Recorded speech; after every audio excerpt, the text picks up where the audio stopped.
Welcome back to the Dynamic Duo Podcast. I'm your host, Connor. And I'm Jasmine. And we have an emergency episode today because out of nowhere, the Doomsday trailer has dropped. I wasn't expecting this to hit before San Diego Comic-Con, which is why we didn't talk about it in our episode today. I know.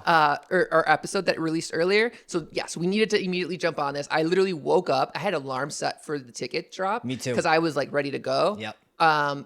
But I fully was panicking when I opened up. Like, I literally bought the tickets, and then I started seeing everybody, like, posting that they got their tickets, but also that the trailer was out. And I was like, oh, my God, we got to do this right now. I know. I was planning on just, like, getting the tickets from bed. Like, I set an alarm. I was ready to go. And then out of nowhere, as I'm brushing my teeth, it says the Doomsday trailer has dropped. And I'm like, oh, my God, here we go. And I had made a video last night talking about how the Fantastic Four's Twitter page kind of hinted that something was coming. I did see that, and I was like, oh, yeah, they're just teasing for, like, San Diego Comic-Con. That's what I was thinking, too, because they're saying something is coming. We all know that they have Hall H at Comic-Con. Right. That's what's coming, but no. Well, we also knew that the tickets were going to go on sale this week. We just didn't know what day. Yeah. And I think the speculation was Tuesday. Yeah. And so I was like, okay, when Reed says, like, in the interruption of the Doomsday countdown clock, and it's like, or the Fantastic Four Twitter account said, like, Sue says how much longer, and then Reed says, like, soon. To me, I was like, oh, they're talking about the tickets.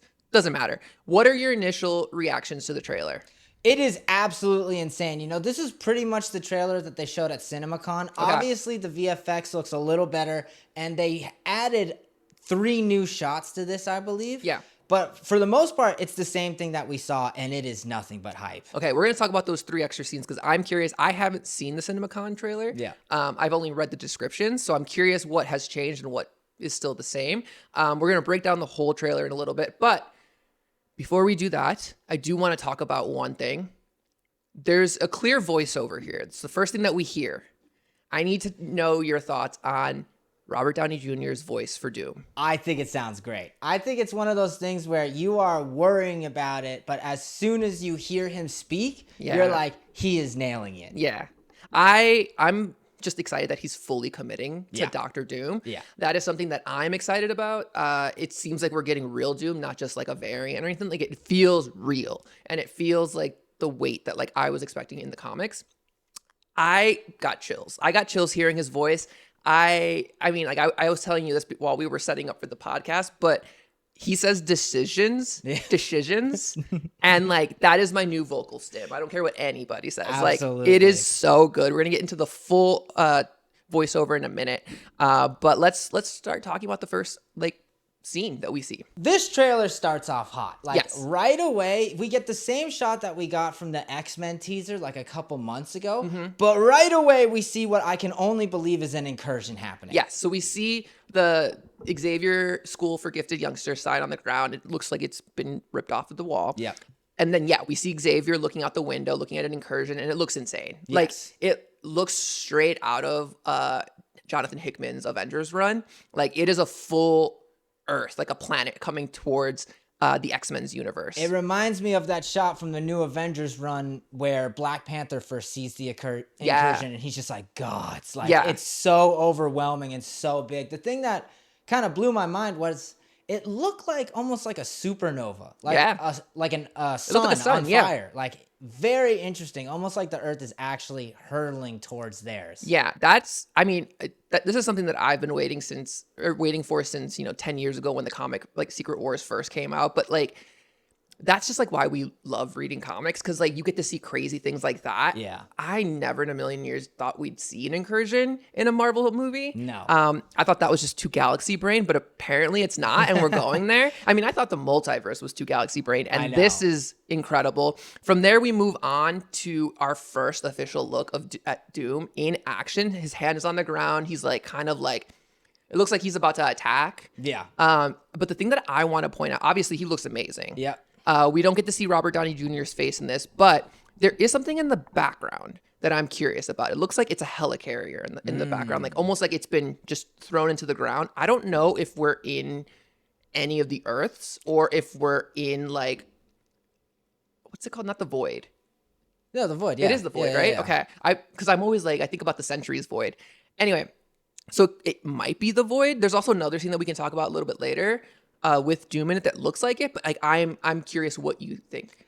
So I think a lot of this trailer, and we could talk about this more later, I think a lot of this trailer is just from like one act or one scene. And I think all of the fight montages that we saw here are all taking place at the same time, and it's all part of one act at the X Mansion. Okay, do you think it's the first act? It's either the first or the second. I think it's pretty early on where this is happening, because I've had this theory that this X Mansion fight is all like a misunderstanding between the teams, you know, because whatever, I'm jumping ahead, but we saw so many people at the X Mansion in this trailer. And I really just think this trailer is a very small snippet of what we're going to see in Doomsday. Yeah. So do you think that the Earth that's hurtling towards the X-Men's universe is our Earth, or Earth 626? 616? No, I think that's going to be a random one. I am sticking with the belief that the X-Men are like, we've been doing this. We know incursions. I agree with that. And I think that's just going to be our introduction. I almost think the reason it's on fire is because that's it being destroyed. Okay. And Xavier is watching and like, interesting. This is such a heartbreaking thing to have to go through every time. Interesting. I do agree that I do think that they've been going through multiple incursions by this point when we meet them. I got the vibe that, because like to me, I don't understand why our heroes from Earth 62, I keep saying 626, not Lilo and Stitch. Sorry, 616. I keep thinking that like, or we see a shot where like we see the Avengers on that Earth. Yeah. And I don't understand why they would be there if not to fight the incursion. Right. So like, that's why I think that, I mean, I don't know if that Earth is our Earth that's crashing into theirs, but I do think that is the reason why they're all together. Yeah. In fighting each other initially. And okay, so let's jump into the next part that happens, because I think a lot of answers lie in that sequence where Thor is walking into the new Avengers Tower with the Fantastic Four. Can we talk about Avengers Tower? Insane. It looks so tacky to me. I know. And I'm wondering what that building behind it is too. I don't know. It looks like it's got multiple pieces to it, which is kind of like the Watchtower in the comics. It kind of reminds me of the Evil Century add-on to Avengers Tower that happens during Dark Reign and stuff. Yeah, that's the Watchtower. Yeah. Right. But like, obviously that part that in the comics, that's a part of Avengers Tower, but the dark aspect of it definitely gives me that vibe. Yeah, I do agree with that. I do love that it looks gaudy and tacky, because it feels very new Avengers, like in Thunderbolts, like it looks like that. It gives that feeling. But when you go inside and we get to see the two teams meeting, we see the new Avengers meeting the Avengers, and it's the one thing I gotta say is like the Avengers team like lineup is so sparse. It looks pathetic compared to the Thunderbolts, and it's just like, oh, this is what we're dealing with. Yeah, and I'm gotta be honest, even though we only really heard about it from the Thunderbolts end credit scene, seeing Cap and Bucky next to each other, you could just feel the tension between them of like, there's history and there's bad blood right now. Yep. But again, this moment was one of the biggest moments and the most telling moments in the entire trailer for me, because you have Thor walking out with the Fantastic Four. Yeah. Immediately you can connect the dots and be like, okay, this is that scene from the Thunderbolts end credit scene where the Fantastic Four are coming in. Yeah. But then you also see the actual Avengers there, like Ant-Man, Captain America, and Falcon, and that's really I know, that's what I'm saying. Yeah, not even Shang-Chi's there. Exactly. But they have this shot of all of them in the room. You know, New Avengers, and Fantastic Four. And behind them, it shows 3 Earths connected. I did see that. And that's where I think they have to go to the X-Men. Like, it's either going to be Thor has been working with the X-Men, and that's what he's talking about. I've seen better people die. I want to talk about the voiceover in a little bit. So let's say that for a second, because I want to read it all out. But go ahead. Okay. Yeah. So it's in my head, it's either Thor was working with the X-Men, things went wrong, so we went to find the other people, and that's where he found the Fantastic Four. But that's kind of crazy, because that means he's used to multiverse hopping. Yeah. Or they need to go to the X-Men, because it's like, for some reason, these 3 planets in particular are connected to each other. Yeah. So like the thing that I keep trying to map out is, I agree, I saw the 3 Earths and I'm like, okay, are all 3 Earths colliding at the same time? Yeah. Or is it like one's colliding first and then whoever wins that one is colliding with the next one? Yeah. more likely than not, it's probably all three of them colliding at the same time. That doesn't really happen in the comics, but like I think that makes the most sense here since they're all kind of new to us, or at least two of them are new to us. Right. There is one moment in New Avengers where it's like the Dark Priests and the Beyonders are attacking one planet, right? So I'm wondering if it's kind of like that, you know? In my head, or at least the theory that I have going on right now, is like there could be a world where we do see, you know, like I can see Thor be the multiverse like figure here, where like maybe the Fantastic Four's Earth was colliding with Earth 616 first. Yeah. And that's why like Thor is the first person to greet them. Yeah. Because like I can see him going into space and being like, whoa, what are you guys doing here? Like chill out. And kind of welcome them here. And then when they fight, do their whole thing. Because like we see them also in Wakanda. We see the Fantastic Four approaching the Wakandans. So like I'm curious if like I don't know. Like I feel like there's a lot going on. There is a lot going on. I didn't really get that vibe with Thor coming off the ship because I feel like he would have just met them on Earth for that. But you could be right. The thing you're talking about, the Wakandan scene. Yes, that was also very interesting because everyone is there. Too. Like the Fantastic Four and the New Avengers are with them when they're being surrounded by the Atlanteans. And I don't think that's true. I think it's... No, pull it up right now. I am pulling it up right now. They're all right there. The New Avengers are on the left side, and Ben and Sue are on the right. And so I think this whole trailer is telling a story of all of the teams coming together. You can pull it up. I'm pulling it up right now. But I think that's very convenient how it goes. Thor comes, you can see it from the trailers. Thor comes with the Fantastic Four to pick up the New Avengers and the Avengers, and then immediately they're in Wakanda or, you know, dried up Atlantis, wherever they are, and all three teams are there picking up Namor and Black Panther. So, and it's the same thing with, we saw that shot of Ben and Baku shaking hands, and the New Avengers and Sue are right with them. Yeah, too. I saw that part. I think we're conflating two different scenes. Okay. I didn't realize that the Avengers were there as well. Go to the scene where Black Panther's mask comes on. Just go there and then slow it down. Okay, I'm looking. I only see... Oh, you're right. They are there. Okay, I didn't catch that part. Okay, so it seems like they're like almost like on like a mission to just recruit everybody. I'm telling, this trailer is telling a story where that's where I think the X Mansion could be at the same time. You're right. The thing I do want to talk about is this scene. Like, it does look like dried up Atlantis, which gives me a lot of vibes from, if you're reading the comics, if you want to like read the comics before Avengers or before Doomsday and you kind of want to know what's probably going to happen, I would recommend, we've been doing our reread of New Avengers by Jonathan Hickman. So peak. If you want to go even a little bit ahead of that, I would recommend reading his Fantastic Four and FF series. Oh my God, yeah. Which is the peak. Some of the best Fantastic Four comics out there. Yes. But also there is a small little story that takes place right before we get Avengers and New Avengers from Jonathan Hickman called Doom War. Yeah.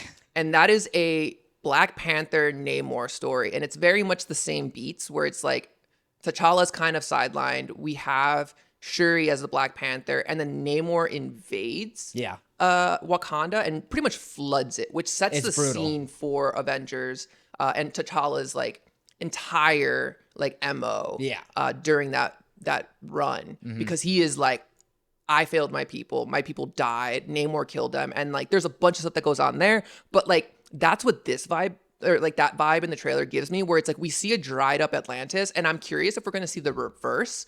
So instead of like Namor like attacking Wakanda and wiping it out, we get a wipeout of Atlantis. Yeah. And like that part where we see the waves completely surrounding them. That's the most confusing part to me. Crazy. Like that is some like, I mean, Atlantis is... I don't even know where that comes from. Me neither. But like also like Atlantis, I mean, that looks kind of shallow compared to where Atlantis is like located in the ocean. To me, the waves being kept in the background, that gives off like Namor threatening to flood. Yeah. You know, but it doesn't look like Wakanda. It doesn't look like Wakanda. But and then there's no Wakandans there besides like the immediate crew. No, and then when we like fast forward a little bit in the trailer and we see the shot of Namor, or this is before, when Namor is on his throne and you get to see like the giant megalodon like mouth skeleton, like that is straight out of the comics, which is awesome. Yes. But like that to me, like if his throne is above ground, that doesn't make sense. Like it has to be a dried up Atlantis it has to be a dried up Atlantis. And like that is something that I can't wrap my head around. I don't know if that's part of the incursion or like the oceans are drying up because of the incursion. Yeah. I don't know. But like it would immediately put Namor on his back foot. And like, that's why we see this like hostility when they're trying to talk to him, I'm assuming. Oh yeah, this is what we were talking about like last week or 2 weeks ago with what we want to see from Namor. Like this, I want him angry. Yeah. Like I want him pissed in this. And there's only really 2 shots of him in this trailer and he looks angry. Yes, and he's wearing a new suit. We haven't seen this suit before in the MCU. It's another suit that's tied to it's the exact same suit that he's wearing in the Avengers run that we were talking about. Yeah. And that gives me chills because like I love Namor. I love seeing this suit because it's just like it's ripped right out of the pages. But also like if we're gonna talk about practicality, like the difference between this suit and his last suit is that he's fully clothed. Yeah. And I'm wondering if it's going to be I actually don't know what the reason could be. I don't know either, but like to me, like if I had to theorize, like when Shuri like beats him at the end of Wakanda Forever, like I would not put it past Namor to be like, that's never happening again. Yeah. I'm going to make a suit that like can cover me up. And like, I don't know if it like hydrates him in some way, but like I could see that be the reasoning for the suit because like to go from like 0 clothes to like fully clothed to me is like, you're compensating for something. And like, that is very much the way that Namor thinks. He's as strategic as Doom, if not more. Yes. And like, I could see him being like, I'm going to wear a new suit that's going to protect me from the sun in some way. Yeah. Or from the heat and from dehydrating because that was way too embarrassing. I'm never letting that happen again. Yeah, I really don't. I'm very excited to see what happens with Namor because there's another shot I want to talk about later. But we got to talk about everything that happened at the X Mansion because there was so much going on there, starting with Channing Tatum versus Shang-Chi. Yes, before you do that, you want to check? Yeah. Okay, just real quick because I was going to put the pause there.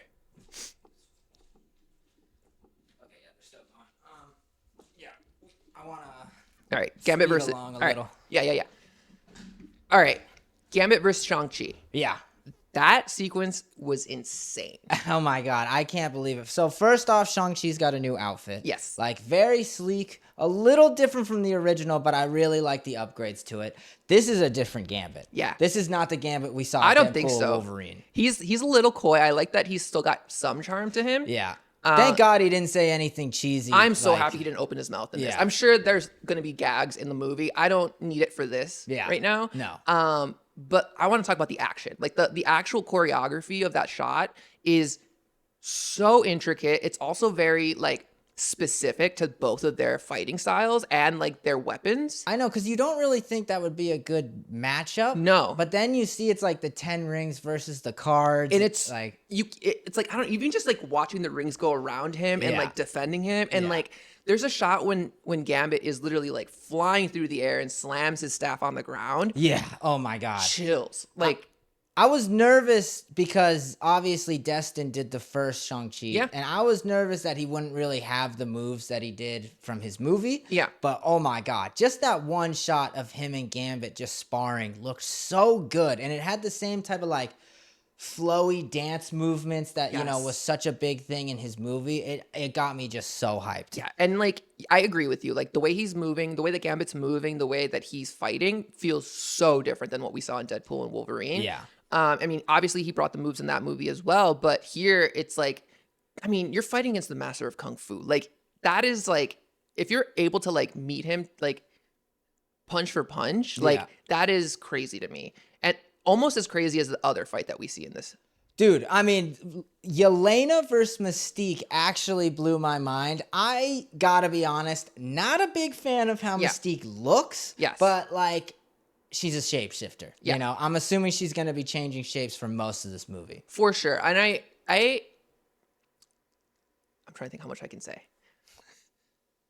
So I go back and forth on the look of Mystique. I think some parts of her overall look, like her face and her hair, not to like fond of. Yeah. But I'm glad that they gave her clothes. Oh yeah, 100%. I can guarantee you that the reason why they did it this time around was because money and they don't want to have to do the whole. Yeah, no actress that had. I mean, she did this 20 years ago. Yeah. Like, I'm sure that was like one of the biggest things they offered her when they offered her the role. Is you don't have to wear all blue again. Right, and we got the comic accurate suit. Like, it's not exactly the same, but like, it gives vibes of the like. I mean, she's got the skirt. I think the hair is what screws it up the most. The hair is the thing that screws it up the most. The thing that I'm the most excited about, and this is so small, but as a Mystique fan, like the little skull on her forehead was like my biggest thing. It's like if we can get that, that's the equivalent of seeing the like harness on Cyclops. Exactly, and that's where I wanted the bob though. Yeah, you know, like I don't know what is going on with her hair in this one. I don't know either, but I have some complaints about all the wigs in this because like even when we see Bucky, like I thought, and like even Ghost, there's a shot of Ghost, and like when we saw the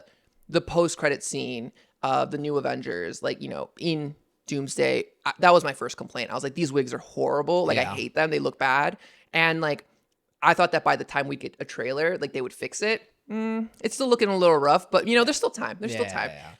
But I do agree. I think that haircut really kills it for me. But I want to talk about one moment in the Yelena scene because it happens really, really quickly. But when she's walking into the room, behind her is Mr. Fantastic, Falcon, Captain America, and Herbie. You're right. Like, it's crazy. And so it leads into what I'm trying to say, that this is all telling a narrative of, like, I think just the beginning of Doomsday. Yes. Like, this trailer is just the teams meeting each other and getting the bands back together. Yes. And I think that is peak. Because I think you could look at everything that was happening at the X-Mansion as maybe an Act 3, a final fight type thing. But I think if you really pay attention to the details, it's just all of them meeting each other. Yeah.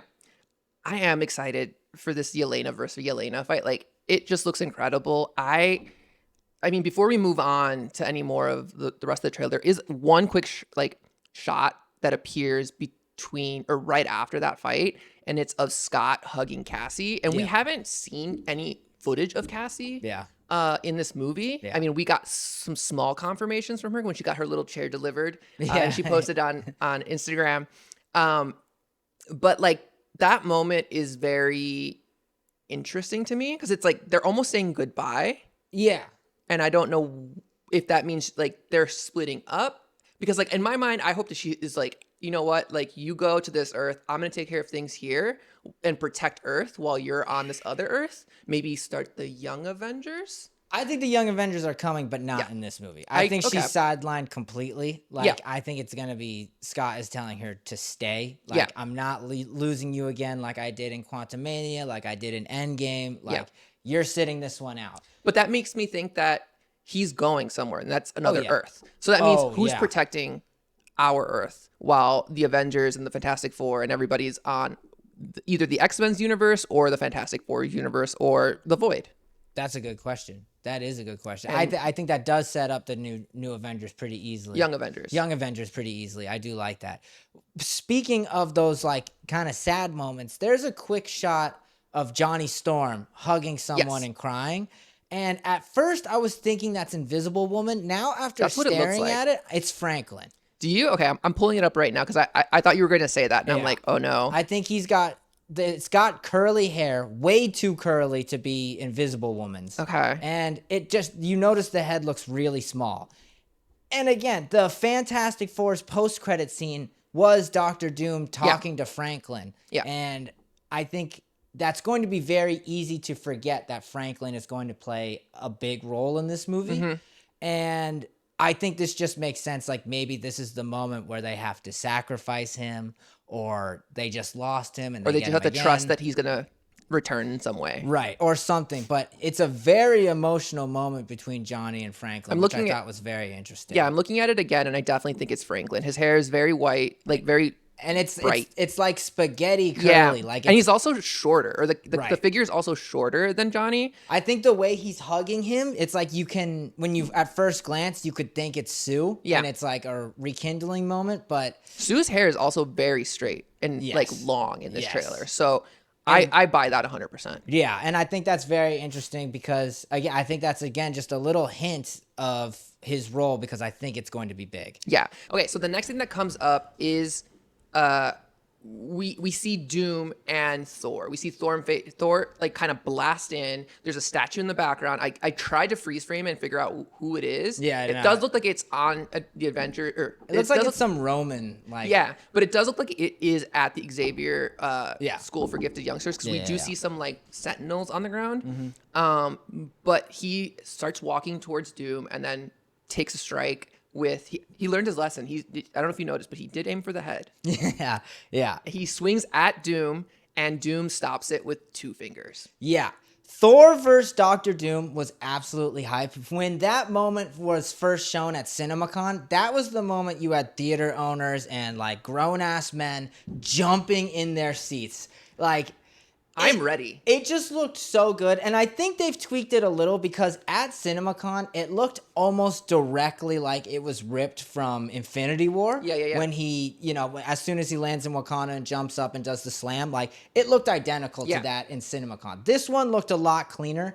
But, dude, that 2 fingers was absolutely insane. Do you think you can stop it with 2 fingers? Absolutely. Ready? Yeah. I'm gonna take a swing. I don't know how this is heavy. Just do it. All right, ready? Yeah. Ah! I used my full hand, but you guys didn't see that. You get it. Yeah.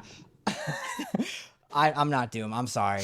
I wish I was. But I do want to point out that we don't see any magic. No, but I want to point out that Doctor Doom's eyes are green. Like Are they? solid green in that shot. Not glowing green. Not glowing green, but interesting. not human green either. I wasn't looking for that. I was looking for the glow. And I didn't see the glow. And so, like, because of that, I didn't even notice that his eyes were green. His eyes are green, and I was staring at that shot where it's just showing his face, and it's like, you can't see Robert Downey Jr. in that. And it blows my mind. I know why they had to announce that it was Robert Downey, but imagine the reveal. Yeah. Because watching this trailer, you don't realize that it's him. No. Maybe hearing the voice, you're like, oh, that sounds like him. But the accent is thick enough where if you're not looking for it, you wouldn't tell. Mm-hmm.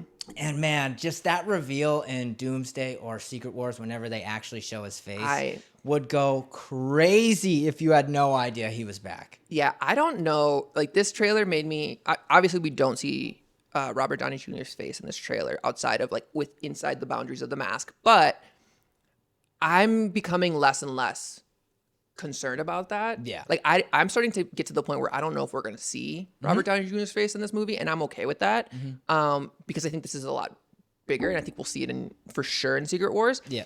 But I do want to read the voiceover narration because Doom says, "Something's coming, something you may not be able to deter. Before this day is done, you will be faced with an unthinkable decision." Now, obviously, he's talking about the incursions. Yeah.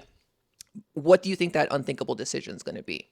Franklin. Do you think it's Franklin? Yeah. I think that's him talking to Mr. Fantastic because Doom speaks with a certain insulting dialect when he's talking to most people. And he does do that with Mr. Fantastic. But when things get serious, Dr. Doom knows that Mr. Fantastic is pretty much his only equal. Yeah. And so I think this is him talking to Mr. Fantastic as an equal, just saying, like, it's over. Yeah. Like this is cooked. Like, this is it. Yeah. I do think that, like, he could be talking about an incursion and destroying another planet, which is what happens in the comics. But I do think that Franklin is playing a massive role here. And I do think that if his reality warping powers are, like, at full effect here, like, yeah, he is going to be the Hail Mary here. Absolutely. And I'm also sticking with my theory that Doom is going to be, like, on the good guys team for the majority of this movie. Okay. I was talking earlier about how I think the X-Mansion and all the fights, it's like a miscommunication and it's just them meeting and teaming up. Mm-hmm. I think Doom is a part of that. Yeah. Where it's like that shot of Doom fighting Thor could be in the first act. And it's like, then they team up and it's like, oh no, you're strong. Like, we got to work together. Like, see, my reading of it, and like, I don't disagree with your theory. I think there's probably something in the middle here that we're not seeing. But in my theory is Doom is going to destroy the X-Men universe. Like, it's the Fantastic Four universe versus the X-Men universe. Doom is like, I don't have time for this. Like, let's blow this Earth up. And then the Fantastic Four and the Avengers are there being like, no, we're not doing this. Like, there's got to be another way, because that's the big part of the Avengers and the new Avengers lead up to Secret Wars is like, destroying a planet isn't the only option. There has to be another way. And Doom is like, there is no other way. And that is the constant tug and pull of this moment, or of this arc. And I could see them fighting over how they're going to handle the incursion on the X-Men's universe before they have to come over to our universe. Because like then to me, it's like I could see them coming back to our Earth and then talking to Namor, and Namor is like, Doom's right. I know that like my mind goes, like my mind races with what could be, because like there is a part of me that thinks, yeah, Doom goes to the X-Men universe in the very first act, wipes them out, like Jean, Storm, all the big ones, and just leaves like the rest, like Scott, Gambit, and stuff, to die to the next incursion. You know, because maybe they are stopping incursions. Doom sees that, and he's like, you guys are interrupting the natural order of this, so I gotta trim the fat and let you die to the next incursion. And maybe that's what happens to Thor. Maybe that's where they meet. Thor tries to take him on, loses, sees all these Omega level mutants die, and goes to the Fantastic Four's universe and says, oh my God, like, you know, we got to stop Doom. Yeah, I see, like, I agree with you on that. I also think that, like, if Doom just, like, wipes out the X-Men universe and then comes back to the Fantastic Four's universe and is like, don't worry, guys, I took care of it. Like, Mr. Fantastic is absolutely like, oh, he's on a rampage. Like, we can stop him, and I can see him going to the Avengers and being like, we need help. The only reason I'm such in the mindset that Doom's going to be a good guy. If Doom is a bad guy, it has to be because the Fantastic's world died. Yeah. And he's pissed that he couldn't save it. Yeah, I can see that happen. I think that he's going to be an anti-hero, like, for sure. Like, I think we're going to get, like, he's, like, because in his mind, destroying a whole nother world to save his world is him being the hero. Of course. Which, like, makes sense. It's the same thing with not Black Panther. It's the same thing with Namor, like, when he starts the Cabal. And I think that that's going to be something, like, your Cabal theory from our last episode has gotten my gears, like, going, where I'm like, you're right. Like, they're so going to build the Cabal. It's so easy to just pluck the characters, like, especially with Namor right there. And Namor, I just, like, he's not a team player, and I'm you ready. See him in this trailer. He's hungry. He's like, pissed. That one shot of him flying around the water. Yeah, like, he just looks so angry. It looks so good though. Okay. The other thing we need to talk about is Thor's voiceover, because I do think that there's some clues here as well. So he says, I fought with many warriors in my time. They are far stronger than all of us put together, and they died. They died facing enemies and threats that scare me far less than this one. Everything they sacrificed will be for nothing if we do not stand together. Put aside your petty squabbles. Presume nothing except this. If you return, you will return as brothers and sisters, and mark my words, we're going to need a miracle. And before we talk about what happens next, I need to ask you, what is Thor talking about here? It is so confusing. Like, if he's talking about Doom, they're glazing. Yeah. You know, if he's talking about incursions, it doesn't really make sense. Is there a world where he's talking about Endgame and Infinity War, like the events that happened there? That doesn't make sense either, because not that many people died. I mean, he lost his Iron Man. Yeah, he lost Iron Man. He technically lost Cap, but like, yeah, that's like glaze. Like, and half the people in the room he's talking to were there too, and they know about it. Like, that seems like a conversation you would only give to the X-Men and the Fantastic Four. Yes. So maybe it's that. Maybe it's all misdirection. I could see that. I don't know, because like the first half is a part that like really that I struggle to grapple with, is like I don't know what warriors he's talking about. Like, is he talking about the Avengers? Is he talking about Asgardian warriors? Like, is he talking about the events of like Love and Thunder? Or is it something we haven't seen entirely? Like, what if he's just been multiverse hopping, like, since Love and Thunder to now? Like, what if he's some multiversal warrior, you know? Like, I really don't know. But that does actually remind me that we forgot to talk about something real quick. We forgot to mention the Loki scene. Yeah, I wanted to pick your brain on this, because based on what I've read of the description from Cineacon, it's a little bit different here. He was not in the Cineacon. Oh, really? Okay. At all. That's one of the things I want to talk about at the end. But there's so much to unpack just with the Loki moment, because he's not God of Stories Loki. Yeah, I know. Or at least he's pretending to not be. Yeah. And he's back in his TVA uniform with a TVA ID. And my theory, there was a fan in my comments that I actually want to shout out. He pointed it out that it looks like Loki is in Steve's home. I was going to say that. It looks like he's in Steve's home. And I agree with you that it does look like it's this happens before he's God of Stories. Yeah. Which, like, I agree with you because it looks like he's in Steve's home. He's wearing the TVA uniform. But the thing that confuses me is the back of that ID has Yggdrasil on it. Which is why it can't be. Like, Yes. he has to be God of Stories Loki in this moment. I agree. So something is happening. Yeah. Something has pulled him away from his throne, which I didn't even think was possible. Mm-hmm. I thought Loki's whole arc in this movie was going to be sitting on that chair. Me too. And just bringing people together. Maybe he's living in memories. Yeah. Like, because no one knows what he's actually doing on that chair. You know, like his physical body is holding all the wires, but like astral projecting or in his mind, who knows what's actually going on. Yeah. I could see him show up or at least change his look. Sorry. I can see him change his look and show up in Steve's universe. Yeah. Where he's with Peggy. Yeah. And like change his outfit to like not seem like as menacing. Yeah. Like, cause like I think the horns would obviously like, cause like Steve has fought Loki so many times that he'd probably be like, whoa, what are you doing here? Like, let's fight. Like, he's gonna probably be ready to throw down. But if he shows up in like this like TVA, much more like chill look, yeah. I would be curious to see how he would respond to that. But also like, I don't know when it would take place.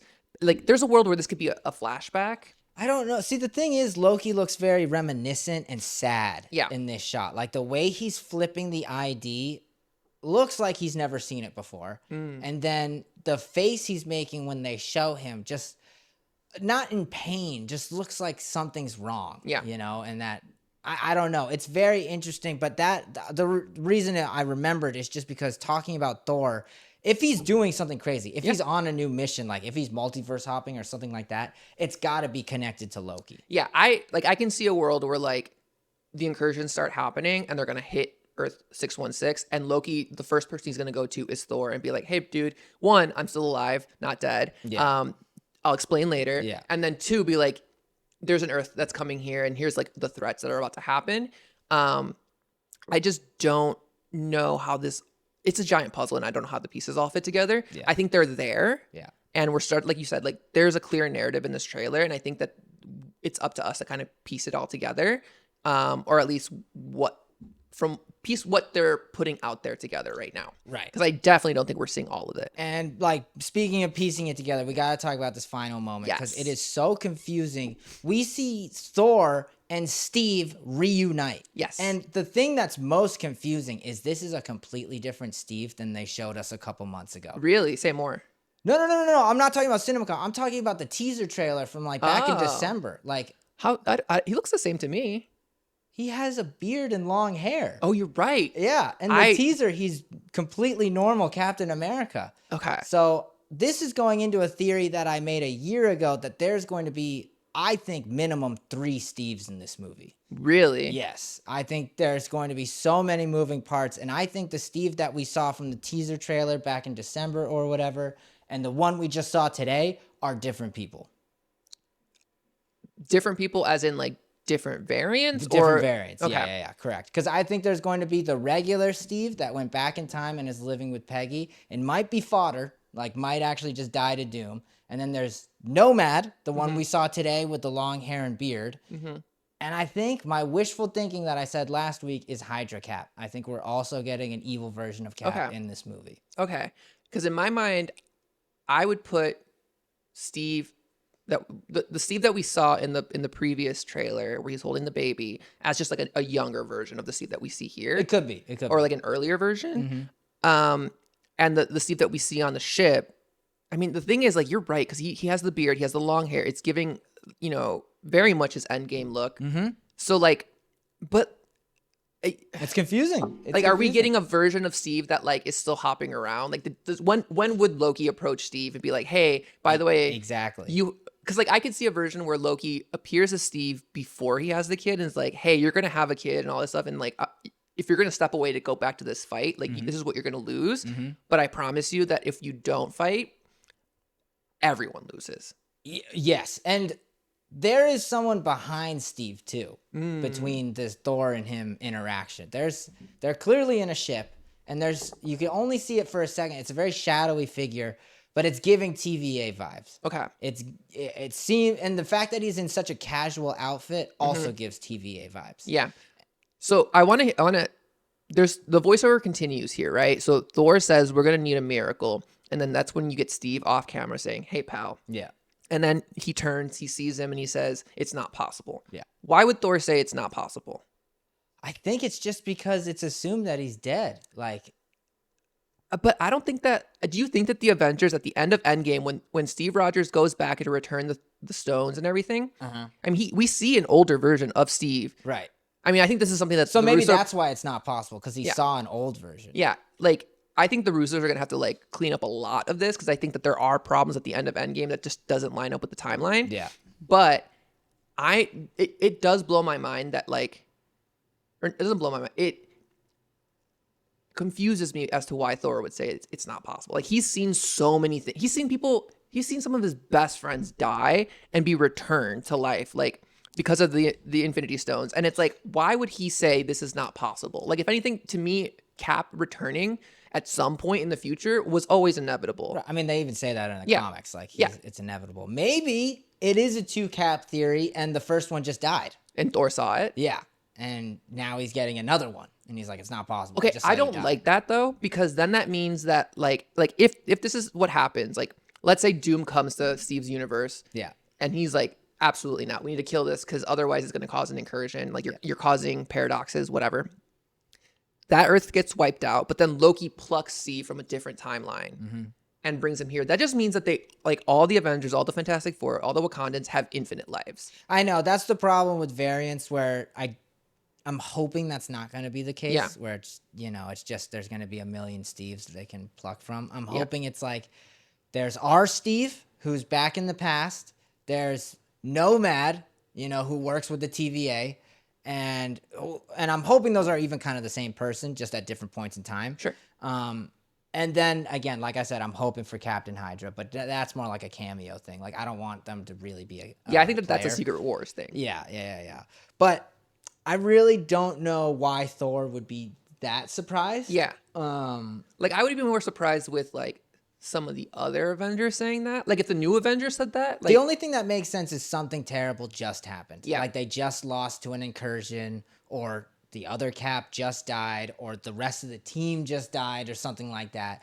Something that would give him such an insane amount of hope to just be like, that's not possible. I agree. I think that it has to be something like that, which would set up the stakes. I don't know. Like, I just don't want to get to a point where we're talking paradoxes, and like every single time someone dies, like Loki's just like, I'll just rewind, They can't do that. I mean, movie 101, you just can't do that. Like, you can't erase the stakes of But I do think that that's something that they're going to have to address in the movie. Absolutely. I mean, I've already seen people talk about it, posting screenshots of Old Man Cap being like, so did this guy live through Doomsday? Yeah. And it's like, I think they're going to have to answer technically, that. Like, he did. Yeah. But, I mean, overall, I am just so excited for this. The trailer got me so hyped. Dude, I've watched it over 100 times already this morning. Yeah. It's been, I mean, they have the live stream going, and you literally walked into it playing in the background. Like, yes. I'm like, it's just playing nonstop all day today. It's an exciting day today. Like, it just feels so good to be living in this era. We got Spider-Man coming out in just a few days. Now the Doomsday trailer's here. Like, it's peak. We are back. Like, we're so back. It is so exciting. And that's just why we had to come on here. We needed to talk about it today. This was an absolute emergency podcast. Before we sign off, is there anything else that we see in this trailer that's different from the Cineacon trailer? Right. Yeah. So there are 3 shots that are different. So I'll just go through them real quick because they're pretty small. But Black Panther putting her helmet on, like the nanotech, that was not in the trailer. The green detail, though? Yeah. What is that about? Yeah, I'm hoping that means that her and Namor have a decent relationship at this point, but I really don't know, because that's been something people have pointed out, I feel like, for months. Cyclops running into the X-Mansion, like, he just wasn't in the trailer. They went straight to Gambit and Shang-Chi in the Cineacon trailer. Not even the one where he's, like, blasting in the air? There was nothing of Cyclops, no. And then the Loki shot. The Loki was not in the Cineacon trailer, which I thought was very interesting, because people have been theorizing how big of a role he's playing in this movie. Yeah. And I still think they're downplaying it in this trailer, but it was, I can see that. It was just great to see him in it, because I was getting worried that they were going to kind of like sidestep him. Yeah. And this is just like, the crazy thing is like, this is just like our initial, like we literally watched the trailer a couple times this morning. Yeah. It's still playing in the background. Yeah. And like, I know that from even just like from here to cinema, or from here to Comic-Con this weekend, like people are going to be pouring over this trailer, trying to find any little bit of you know, Easter eggs or other like little things in the background. And like, I know I'm going to be doing it. I'm going to be on the message boards looking at stuff. Like, this is my favorite part about this is the best part about being a Marvel fan. It was last night with them, you know, changing the family dinner thing, and now all of these little bits in the trailer. It's just, this is Marvel's bread and butter, and this is what I live for. Yeah. And like, obviously we want to hear what you guys think and like what you guys have theorizing. Drop a comment, drop a, you know, share a like. Let us know. We want to know, because maybe you'll make an appearance on our show and we'll talk about your theory. Absolutely. We would love to talk your theories, so make sure you leave them down below or on TikTok, Instagram, Twitter, wherever you guys follow us. But we appreciate you guys so much. We cannot wait to talk to you guys again this weekend. We'll see you after Comic-Con. Peace. Bye. Should we just drop a Doomsday clock counter here too? The trailer? Yeah, I'll throw that in.